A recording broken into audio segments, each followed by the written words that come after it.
అందరికీ నమస్కారం. నేను మీ హేమ సుబ్రహ్మణ్యన్ హోమ్ కుకింగ్ తెలుగుకి స్వాగతం. ఈరోజు నేను కాలీఫ్లవర్తో ఒక మంచి స్టార్టర్ రెసిపీ మీతో షేర్ చేయబోతున్నాను.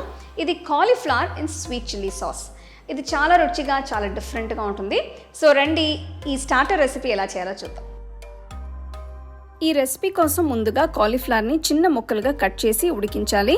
ఒక సాస్ ప్యాన్లో నీళ్ళని బాగా మరిగించిన తర్వాత కాలీఫ్లవర్ ముక్కల్ని వేసి దాంతో పాటు కొద్దిగా ఉప్పు వేసి పొయ్యిని కట్టేయాలి. కాలీఫ్లవర్ని ఎక్కువసేపు ఉడికించాల్సిన అవసరం లేదు. ఇలా వేడి నీళ్ళల్లో వేసి 2 నిమిషాలు మగ్గిస్తే సరిపోతుంది. ఆ తర్వాత మగ్గిన కాలీఫ్లవర్ ముక్కల్ని ఒక పెద్ద బౌల్లో వేసుకోవాలి. ఇందులో కొద్దిగా ఉప్పు, 1 టీ స్పూన్ మిరియాల పొడి వేసి బాగా టాస్ చేయాలి.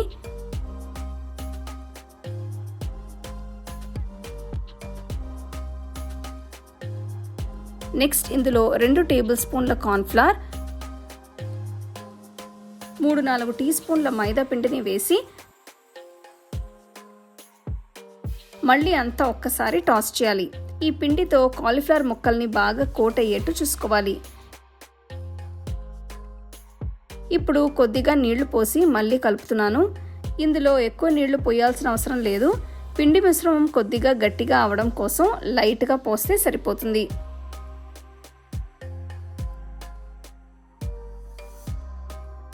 చూస్తున్నారు కదా, కాలీఫ్లవర్ మిశ్రమం ఈ కన్సిస్టెన్సీలో ఉండాలి. ఇప్పుడు ఒక్కొక్క కాలీఫ్లవర్ ముక్కని తీసుకుని బ్రెడ్ పొడిలో వేసి పూర్తిగా కోట్ చేయాలి. ఆ తర్వాత వీటిని వేడి నూనెలో వేసి వేయించాలి. ఇవి గోల్డెన్ బ్రౌన్ రంగులోకి వచ్చేంత వరకు వేస్తే సరిపోతుంది.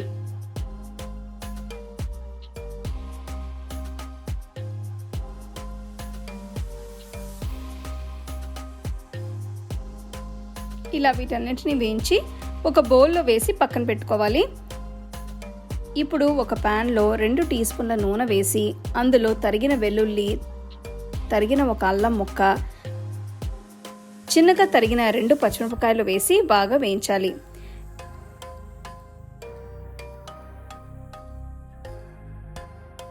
నెక్స్ట్ ఇందులో చిన్నగా తరిగిన ఒక ఉల్లిపాయని కూడా వేసి వేయించాలి.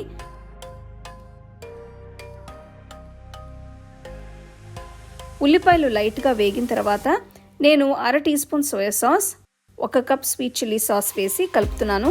ఈ స్వీట్ చిల్లీ సాస్ అనేది మీకు సూపర్ మార్కెట్స్లో రెడీమేడ్గా దొరుకుతుంది. సో దాన్ని మీరు ఈ రెసిపీలో వాడుకోవచ్చు. నెక్స్ట్ ఇందులో వేయించి పెట్టుకున్న కాలీఫ్లవర్ ముక్కల్ని వేసి బాగా కలపాలి. ఈ ముక్కలన్నీ సాస్తో బాగా కోట్ అయ్యేట్టు జాగ్రత్తగా కలపాలి.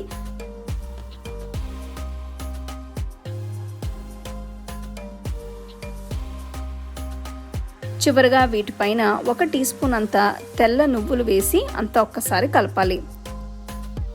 అంతే, చాలా టేస్టీగా ఉండే కాలీఫ్లవర్ స్వీట్ చిల్లీ సాస్ తయారైనట్టే. దీన్ని ఉన్నపలంగా స్టార్టర్ లాగా తినచ్చు, లేదంటే రైస్లోకి సైడ్ డిష్ లాగా కూడా సర్వ్ చేసుకోవచ్చు.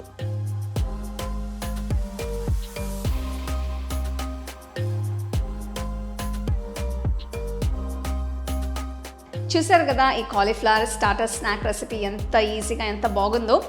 సో దీంట్లో మనం సాసెస్ అన్నీ వేసి కోట్ చేసామన్నమాట. నెక్స్ట్ టైం మీరు కాలీఫ్లవర్తో ఏదైనా స్పెషల్ రెసిపీ ట్రై చేయాలనుకుంటే తప్పకుండా ఈ రెసిపీ ట్రై చేయండి. అందరూ బాగా ఎంజాయ్ చేసి తింటారు. సో తప్పకుండా ఈ రెసిపీని మీరు ట్రై చేసి ఎలా ఉందో నాకు చెప్పండి.